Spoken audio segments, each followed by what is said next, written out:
तो आज हम पढ़ेंगे बेटे कॉन्फॉर्मेशनल आइसोमर ऑफ ब्यूटेन। किसका बेटे? ब्यूटेन। तो ये हो गया ब्यूटेन, 2 कार्बन बीच वाले, उसके साथ इधर लग गया एक alkyl group, 2 hydrogen, alkyl group और 2 हाइड्रोजन। ठीक है, ब्यूटेन की बात करेंगे बेटे। किसकी बात करेंगे?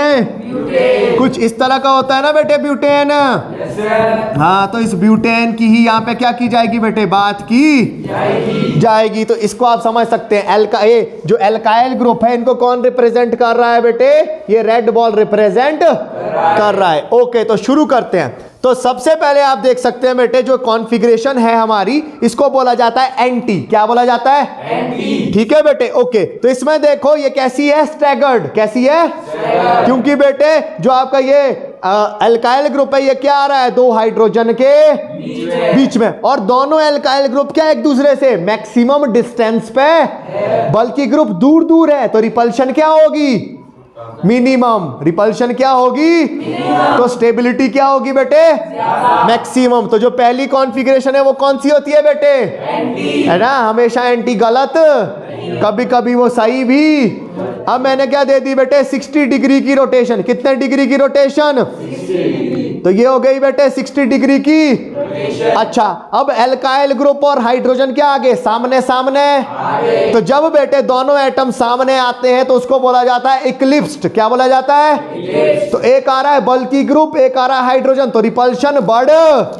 तो दूसरी कॉन्फ़िगरेशन कौन सी होती है? इक्लिप्स्ड। अच्छा, अब तीसरी रोटेशन दे दी बेटे। तीसरी रोटेशन दोबारा स्टैगर्ड बन गई। कैसी बन गई बेटे? दोबारा स्टैगर्ड बन गई कि नहीं? एल्काइल ग्रुप दोनों बल्कि ग्रुप क्या हो गए एक दूसरे से दूर दूर, तो रिपल्शन क्या हो जाएगी? थोड़ी सी कम हो जाए। अब दे दी चौथी रोटेशन। कौन सी रोटेशन?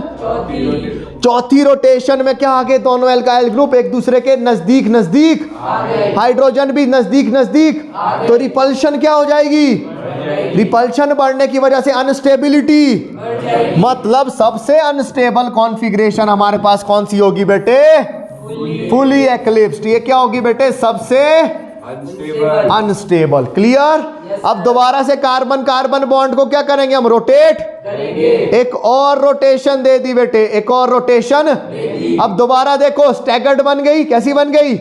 और एल्काइल ग्रुप क्या हो गए? दोबारा एक दूसरे से दूर दूर। तो इस कॉन्फ़िगरेशन को दोबारा क्या बोला जाएगा? स्क्यू बोला जाएगा या गॉचे बोला जाएगा। क्लियर होगी बेटे बात? अब जब लास्ट रोटेशन ये हो गई कंप्लीट रोटेशन, अब दोबारा क्या बन जाएगी? इक्लिप्स्ड।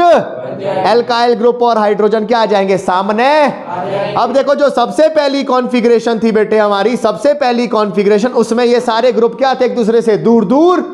तो सबसे ज्यादा स्टेबल कॉन्फ़िगरेशन कौन होगी बेटे? एंटी। फर्स्ट कौन आ गया बेटे? एंटी। अच्छा, अब दूसरे में देखो बेटे, अब दूसरे नंबर पे कौन आएगा? स्क्यू या गॉचे आएगा। ये दोनों क्यों? क्योंकि इसमें ये कैसी है? स्टैगर्ड है, और एल्काइल ग्रुप क्या है? थोड़े से दूर दूर।